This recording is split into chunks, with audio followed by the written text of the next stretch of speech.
So I'm going to give Dr. Reddy from DUT just to say a few words, and then I will be introducing our first speaker for the day, Dr. Mel Reddy. Smupi Hlombe.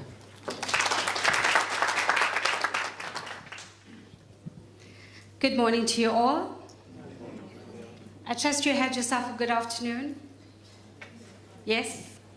My humble apologies that I was not around for the latter part of the day in light of my academic program, and unfortunately I had to get back to lectures. So I hope that I've been pardoned for the afternoon. I've been given this opportunity. Thank you very much to Sikvaro, and thank you for inviting me. On behalf of DUT, we privilege this opportunity, and I hope that we'll be able to strengthen this initiative.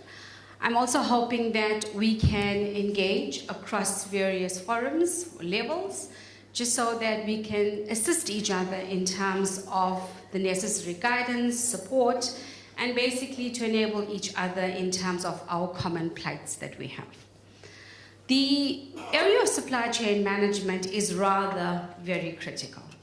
And I was very excited yesterday morning when we started off by looking at the legal or legislative framework and the mandate that we have in terms of prudent financial management and the role of supply chain management. You have a very mammoth task as supply chain practitioners, as supply chain managers, as financial managers, directors, and so forth. And for that, I'd like to start by commending all of you, and could you help me to applaud your efforts. Thank you. We are also well aware of the fact that we, as a municipality, as government, are doing our level best through the various systems, structures, and processes in terms of promoting the transformational goals that have been very clearly enunciated. The question then is, are we critically exploring the implementation of these excellent mechanisms that we have in place?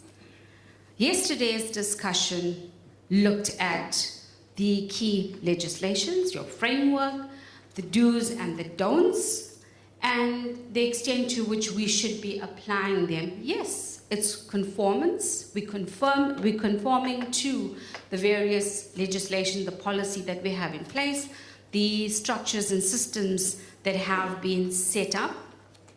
So we can very easily and clearly tick the box. But are we analyzing the manner in which you're applying it? Is it done effectively? And if so, can we improve it further? But more importantly, where are the gaps? And what should be done in terms of having to bridge those gaps? Do we have the capacity to be able to do it as single units? Or is it then requiring much more of us? I think we need to ponder on that. One often says the more things change, the more they stay the same.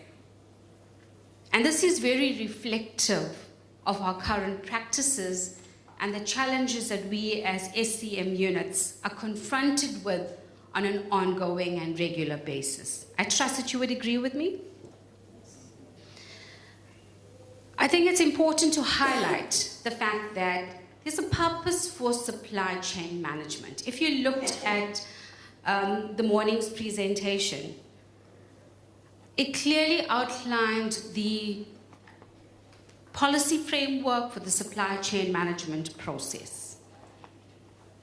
And the question is, there was a reason for us having to move from the traditional procurement and logistics into supply chain.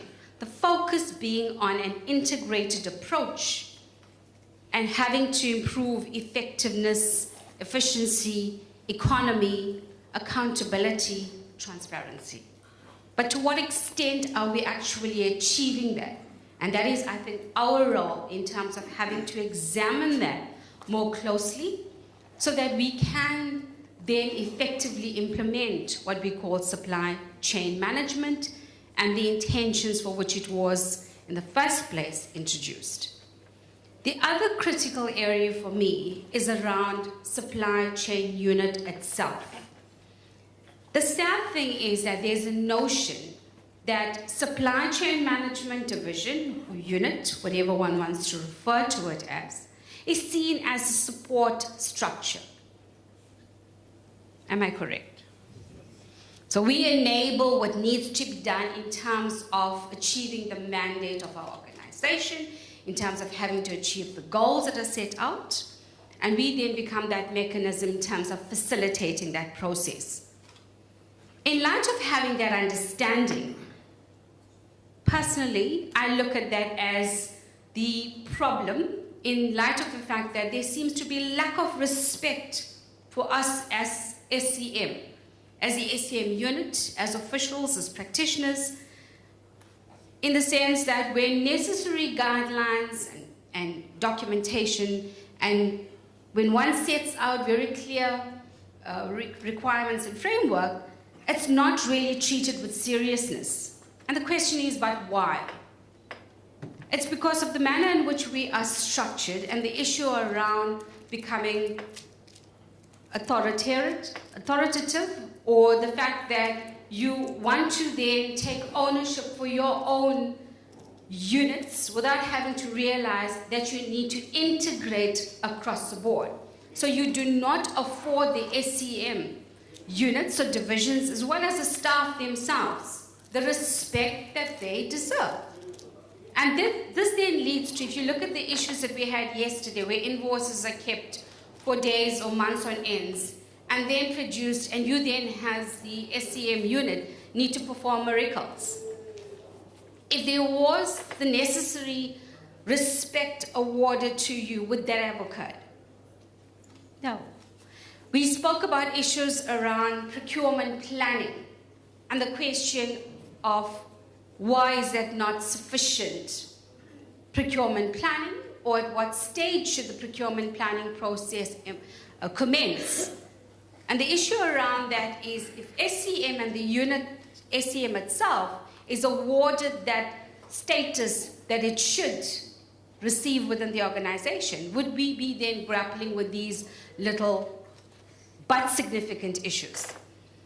I think the purpose of SCM was basically to strategically position us in terms of promoting effectiveness, efficiency, and economy. So where are we going wrong, and why are we going wrong? And rightfully so, when one looked at the notion of leadership, and I'm glad we're going to engage on the topic of leadership later on, I think it's imperative that one looks at what are we actually engulfed in. The issue of, if that has been practiced previously, and if it was acceptable, should I be changing it now? And remember, as much as we have new systems, new structures, new processes, and this legislative environment that asks us or forces us to do differently, but sometimes it's very difficult to change practice. So once again, it's important that we critically reflect upon our current practices in light of our current mandate, and then very clearly set out goals for ourselves that we need to undertake. It's important for us to also recognize that we need to become those change agents that we want to see. So we need to be the catalyst in terms of making that small difference. It may not be visible, simply because you are basically this little fish in this big pond, but eventually it will then start paying dividends. So all of us have a role to play. We need to roll up our sleeves and then decide that the little steps that we take will most certainly help us in terms of succeeding and achieving the goals and the vision of the organization. With that, thank you.